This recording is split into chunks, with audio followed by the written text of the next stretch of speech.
Maple, my Christmas present that you guys got for me just arrived. I'm so excited. After being 2 weeks delayed in the shipment, I thought it was lost.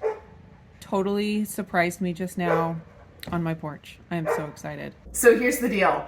I have been going back and forth about getting a new KitchenAid mixer for a while. And my other one's very old. It was my grandmother's and she gave it to me, and it has some pieces missing, and it was a 4.5 quart, which is enough for a loaf of bread, but I wanted something bigger.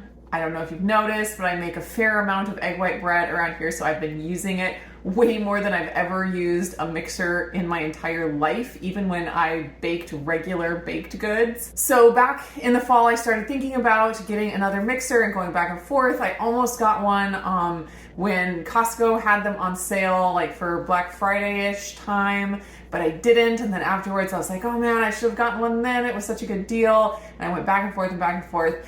And finally, I found one. I was perusing the KitchenAid website. I found a refurbished one. You can see it's refurbished. And I was able to purchase it using PayPal, which is where I get paid for my Redmond Real Salt affiliate payments. So whenever you guys use my affiliate code, where you guys get 15% off, they give me a little bit of a commission from that. So I was able to purchase this off of the KitchenAid website, pay directly through PayPal, directly from that Redmond Real Salt affiliate payment. So those of you that have used my code, thank you so much. I have not even opened the box yet and I cannot wait. So let's get this thing open.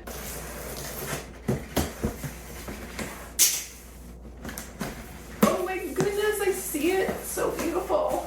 So I had wished that I got the one off of Costco when it was on sale, but this one that I got is a color that I absolutely love, so I'm almost glad that I didn't go for the Costco one because they only had red and silver, and this one is just going to be so beautiful. Dough hook first. Oh man, this is a feast. Look at how beautiful it is. It's Blue Velvet is the name of the color, and I absolutely love it. Oh my goodness, I am just loving this color so much. I'm gonna take this off. So it is a 6 quart. I had a 4.5 quart, and there are a lot of options that are 5 quart, and I was like, that's just not bigger enough from my old one to justify getting a new one. So I was like, it needs to be at least 6 quart, and this one, oh my gosh, I'm just so happy with this.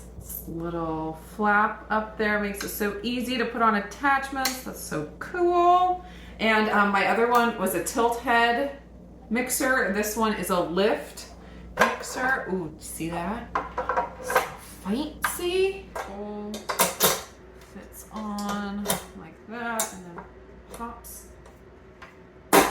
in, and then the beater head fits in like that, and then that locks into place, and it's ready to go.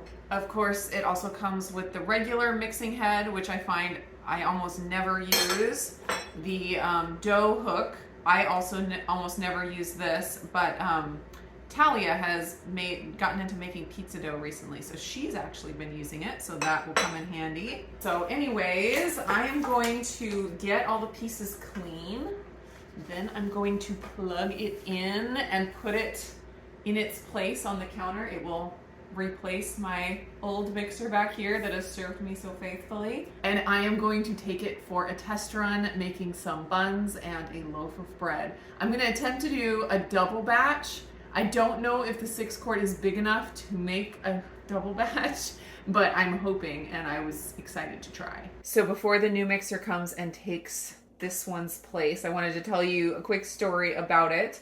So I got this from my grandmother when she was moving out of her house and into a retirement home. She let me go into her kitchen and pick out basically whatever I wanted out of the kitchen. And I did not have a KitchenAid. I had never had a KitchenAid up to that point. And because I was pretty low carb and, you know, really health conscious by that point and had been for several years, I didn't do a lot of baking. It just wasn't something that was part of my life anymore. I used to love it when I was young, but it wasn't great for my health. So I was not motivated to have a KitchenAid because I didn't think I would use one. So that's why I didn't already have one. But then when she was letting me pick out anything from her kitchen and I saw this KitchenAid, I was like, you know what? I should just take it. I bet Autumn will enjoy it because she likes to bake. And I kind of just didn't think I would really use it very much. Little did I know that this little KitchenAid mixer would gain probably by now over 500,000 views on YouTube. My first egg white bread video that I did back, I think in August, is getting close to the 500,000 mark.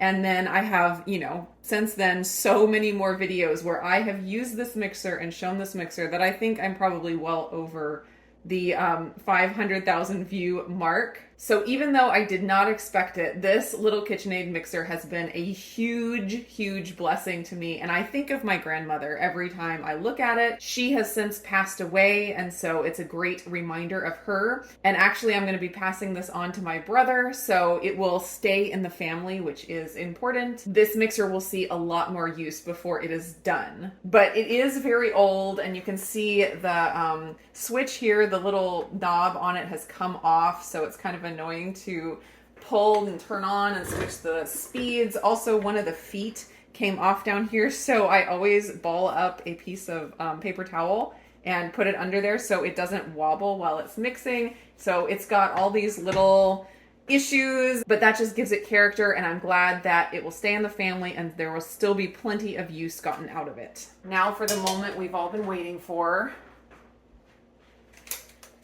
Don't need that anymore. With the smaller mixer, I used to just take it off the counter and store it between uses. But I think this one, since it's so much bigger and heavier, it's going to have a permanent place on the counter. So I need your help. What do you guys think the name should be? I gotta name it. I didn't name my other KitchenAid mixer. I really should have.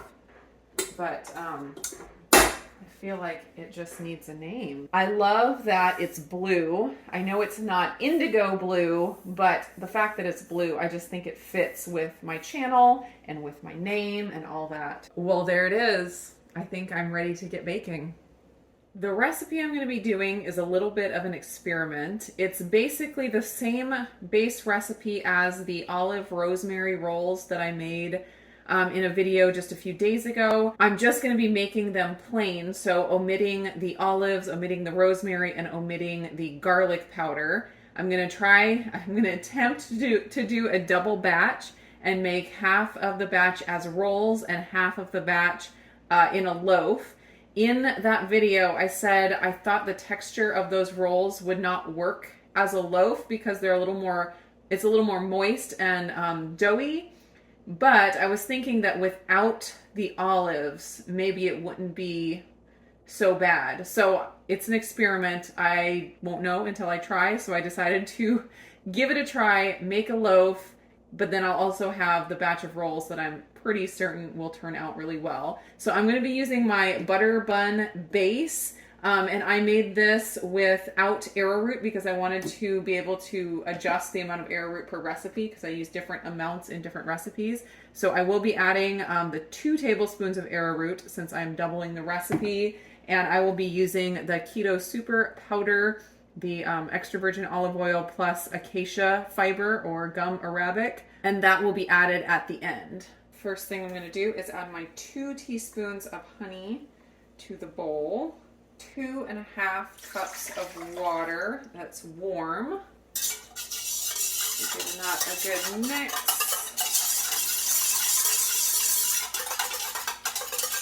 Now I'm going to sprinkle my 2 teaspoons of yeast over the top, and I'll let that bloom for 3 to 5 minutes. While the yeast is blooming, I'll start my oven preheating to 325. And these are the pans I'm using, my short hamburger bun silicone pans. I've stopped spraying them, found it was unnecessary. I did a little bit of a test batch and found it was unnecessary, so I'm very happy with that. And then I have my loaf pan all ready to go with my parchment paper, and I have a video on how I get my parchment paper to lay down a little bit flatter. I will put that video up in the cards. I need 240 grams of my butter bun base, and I'm really hoping I have enough here. I've been using it up so fast because I've been making so many buns recently. Let's see. Ooh, maybe I won't.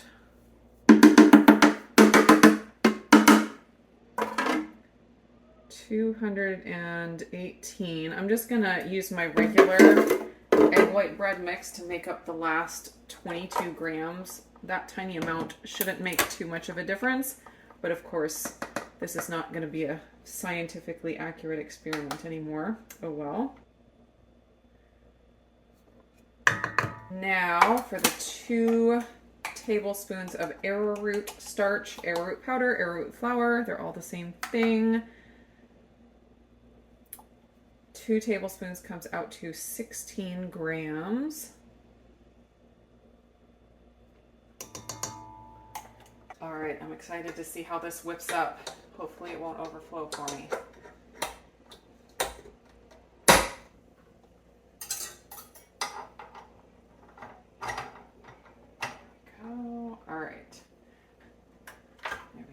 I'm going to start the mixer on low and then gradually increase to high speed, and once it's at top speed, I'll whip it for about 3 minutes. I found that 5 minutes is just too much, and it's done enough by 3 minutes, even with my old mixer. So as long as it's looking good at 3 minutes, I will stop it then.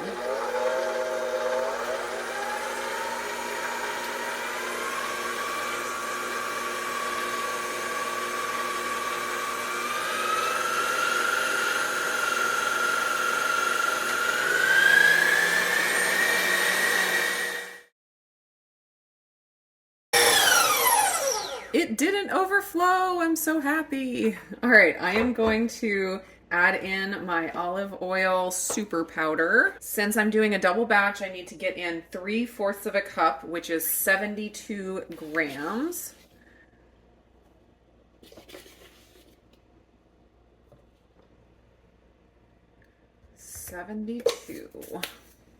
All right, I'm gonna mix this on level 1 or 2 until it's incorporated.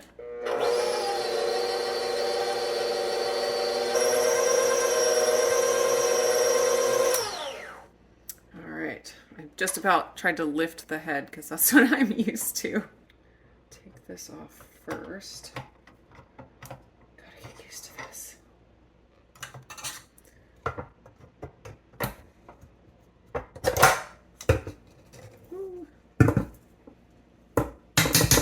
Stir this by hand a little bit just to make sure everything got incorporated.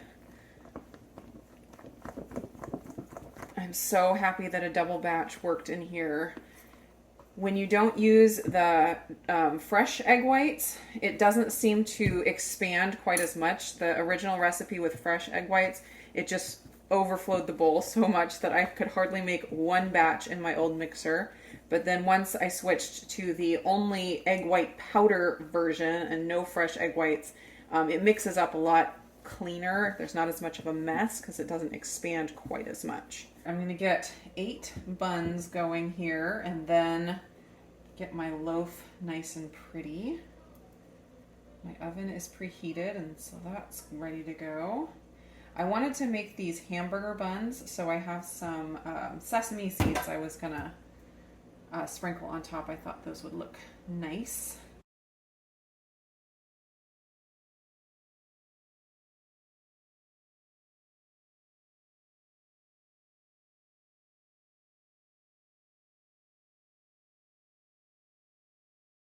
All right, these are ready to go in the oven. The loaf is gonna bake for 40 minutes and the buns are gonna bake for 25 minutes. The first of many egg white splatters that are gonna end up on this mixer. In case anyone was interested, here's a side-by-side comparison of the 2 sizes. This is the 4.5 quart. There is an even smaller KitchenAid that they call a mini. I think it's like 2.5 quart, which that probably would be good for a half batch of bread. This is good for 1 batch. And then this I have found is good for 2 batches, which I'm so excited about. The 6-quart one is probably 4 or 5 inches taller than the 4.5 quart. Of course, this one lifts up to be tall as well. Here's the difference in beater size. This one just looks like a little toy next to this enormous thing. There's a comparison of the bowl size. You can see that they're actually the same height, but of course this one has the locking part down here, so that's about an inch there on the bottom. So the wattage on my old one, 250, and then this one, 575. Big increase there. Oh, these are looking gorgeous. I just put sesame seeds on half of them because some people don't like sesame seeds. But don't those look wonderful? The loaf is almost done, but these ones cool pretty fast. So I'm gonna go ahead and pull them out of the pan. Looking gorgeous.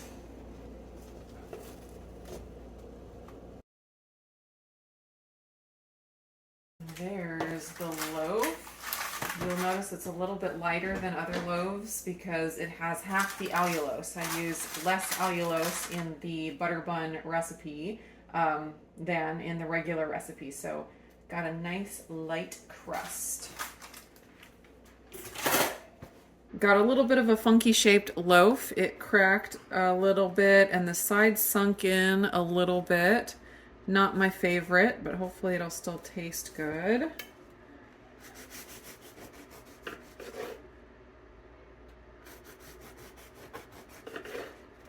All right, as I kind of expected, it's a little bit tighter of a texture than I would like.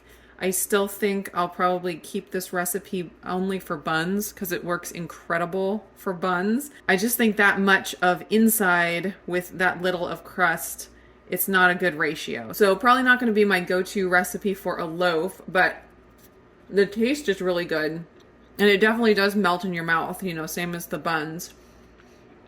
Very easy to eat, very easy to swallow. But I am going to save the recipe for my delicious, delicious buns. These will be perfect for sandwiches or hamburgers or something like that. I thought the ones with sesame seeds on them turned out super cute. Can't wait to make something with those. All right, guys, thank you so much for all of you that support me, that follow me, that comment, that use my affiliate links, any way that you guys support me, even if it's just clicking on one of my videos. I appreciate it so, so much. And if it weren't for you guys, I would not be here doing what I'm doing. So I am so thankful to all of you. Special thank you to those that used my Redmond affiliate link and purchased this mixer for me.